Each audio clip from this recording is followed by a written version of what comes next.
మీ ఖాతాలో పైసలు పడతావో మీకు తెలియని పరిస్థితి. పాల పైసలు, ఇంటికి రాయే పిల్లల చదువుల పైసలు కట్టుకోవడానికి అప్పులు తెచ్చి పక్కింటోళ్ళ ముందల అవమానకరమైన పరిస్థితుల్లో ప్రభుత్వ ఉద్యోగస్తులు ఉండే. నేను ఇవాళ తెలంగాణ ప్రభుత్వ ఉద్యోగస్తులను నేను అడుగుతున్నా, మీ గుండెల మీద చెయ్యి పెట్టుకొని మీరు ఒక్కసారి ఆలోచన చేయండి. అన్నం తినేటప్పుడు మీ కుటుంబ సభ్యులతో మీరు మాట్లాడండి.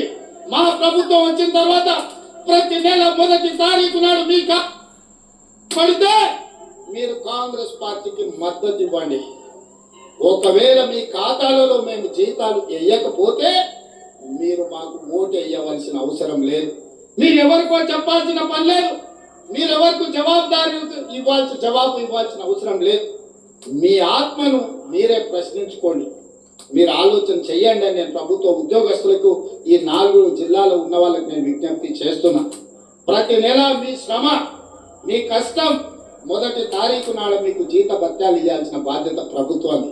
కానీ చంద్రశేఖరరావు 10 సంవత్సరాలు తెలంగాణ రాష్ట్రంలో 20 తారీఖు వరకు విడతల వారిగా మీకు జీతాలు ఇచ్చి మిమ్మల్ని అడుక్కునే వాళ్ళుగా తయారు చేసింది చంద్రశేఖరరావు కాదా?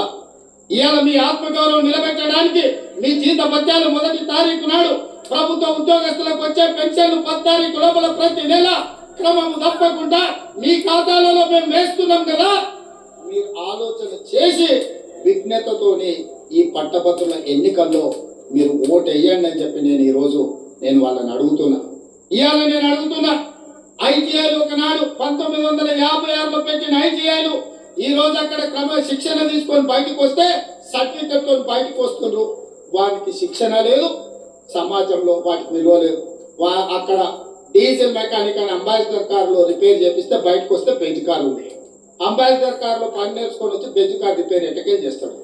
ఇవాళ ఎలక్ట్రికల్, మెకానికల్, ఫిట్టర్, టర్నర్ ఇట్లాంటి ట్రైనింగ్లు ఐటీఐలో ఉంటే ఆ ఐటీఐల ట్రైనింగ్ పొందిన సర్టిఫికెట్ తీసుకొని బయటకు వస్తే నాలుకకు గీసుకోవడానికి కూడా ఆ ఐటీఐ సర్టిఫికెట్లు పనిచేస్తలేవు.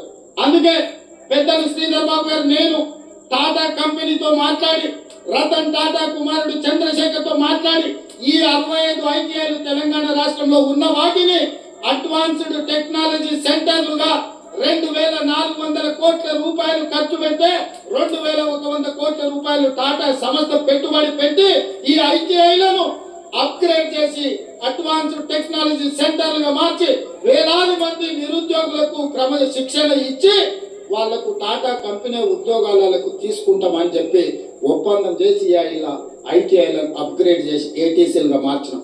మేము మార్చింది నిజమైతే మీరు మాకు ఓటు వేయండి, మేము చెప్పింది అబద్ధమైతే మీరు మాకు ఓటు వేయాల్సిన అవసరం లేదని చెప్పి నేను ఈ సందర్భంగా అడుగుతున్నా. మిత్రులారా, ఈ దేశ జనాభా 140 కోట్లు.